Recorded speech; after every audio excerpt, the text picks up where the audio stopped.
வணக்கம் மக்களே, இப்போ நம்ம வீடியோவில் என்ன பார்க்க போகிறோம்னா சூப்பர் சுவையாக பீன்ஸ், கேரட், பச்சை பட்டாணி, மீல் மேக்கர் இவை அனைத்தும் சேர்த்து சூப்பர் சுவையான 25 கிலோ வெஜிடபிள் தம் பிரியாணி செய்ய போகிறோம். வாங்க வீடியோக்குள்ளே போய் ஃபுல் வீடியோ பார்ப்போம். 25 கிலோ வெஜிடபிள் தம் பிரியாணி எப்படி செய்யுதுன்னு பார்க்கலாம். இதுக்கு முன்னாடி சப்ஸ்கிரைப் பண்ணாதவங்க நம்ம சேனலுக்கு ஒரே ஒரு சப்ஸ்கிரைப் பண்ணிட்டு வீடியோ பாருங்கள். இந்த மாதிரி உதிரியாக எப்படி செய்யுதுன்னு பார்க்கலாம். வாங்க வீடியோக்குள்ளே போய் ஃபுல் வீடியோ பார்ப்போம். நம்ம சேனலுக்கு ஒரே ஒரு சப்ஸ்கிரைப் பண்ணிங்க, கொஞ்சம் சப்போர்ட் பண்ணுங்கள். இதுக்கு தேவையான அளவு 5 லிட்டரு சன்ஃப்ளவர் ஆயில் நம்ம இப்போ சேர்த்துடலாங்க.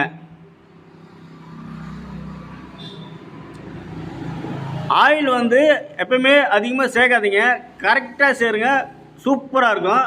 அதாவது நார்மலாக இருக்கும் ஆயில் கம்மியாக சேர்க்கக்கூடாது, அதிகமாக சேர்க்கக்கூடாது. அதிகமாக சேர்த்துட்டா ஆயில் பிரியாணியில் அதிகமாக இருக்கும். 25 கிலோவுக்கு 5 லிட்டர் ஆயில் போதுமானதுங்க. எண்ணெய் நல்லா சூடாகனதும் 30 கிராம் பட்டை சேர்த்துக்கலாங்க. பட்டை சேர்த்துட்டு அது கூடவே நாம் 40 கிராம் ஏலக்காய் சேர்த்துடலாங்க. ஏலக்காய் சேர்த்துட்டு அது கூடவே நம்ம அந்த ரோஜாப்பூ இருக்குது பார்த்தீங்களா, ரோஜாப்பூ உலர வச்சுருப்பாங்க. அந்த உலர வச்ச ரோஜாப்பூ இதை 50 கிராம் சேர்த்துடலாங்க.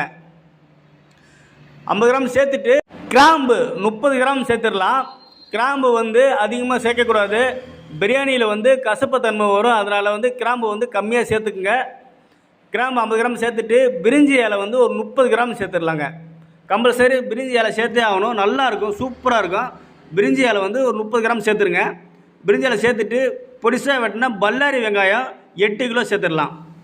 8 கிலோ வெங்காயம் சேர்த்துட்டு அது கூடவே நம்ம 1/2 கிலோ பச்சை மிளகா தண்ணியில் விட்டு காம்பு கிள்ளி அலசி எடுத்து வச்சுருக்கோம். இப்போ நம்ம அது கூடவே நம்ம 1/2 கிலோ பச்சை மிளகா சேர்த்துடலாங்க. பச்சை மிளகா சேர்த்துட்டு வெங்காயமும் பச்சை மிளகாவும் நல்லா பொன்னிறமாக வதக்கணும். சூப்பராக வதங்கினா தான் பிரியாணி நல்ல டேஸ்ட் கொடுக்கும். வெங்காயம் நல்லா பொன்னிறமாக வதக்கிடுச்சு. இப்போ நம்ம பூண்டு விழுது 2 கிலோ, இஞ்சி விழுது 2 கிலோ சேர்த்துடலாம். 2 கிலோ பூண்டு, 2 கிலோ இஞ்சி ஞாபகம் வச்சுங்க. 2 கிலோ பூண்டு, 2 கிலோ இஞ்சி தான் சேர்க்கணும். இஞ்சி பூண்டு அதிகமாக சேர்த்துறாதீங்க, கரெக்டாக இருக்கும், சூப்பராக இருக்கும். இந்த மெத்தடில் ஒரு டைம் சமைச்சு பாருங்கள், செம்மையாக இருக்கும். நல்லா இஞ்சி பூண்டு நல்லா வதக்கிடுங்க. எண்ணெயில் வெங்காயத்தில் சூப்பராக வதக்கிடுங்க.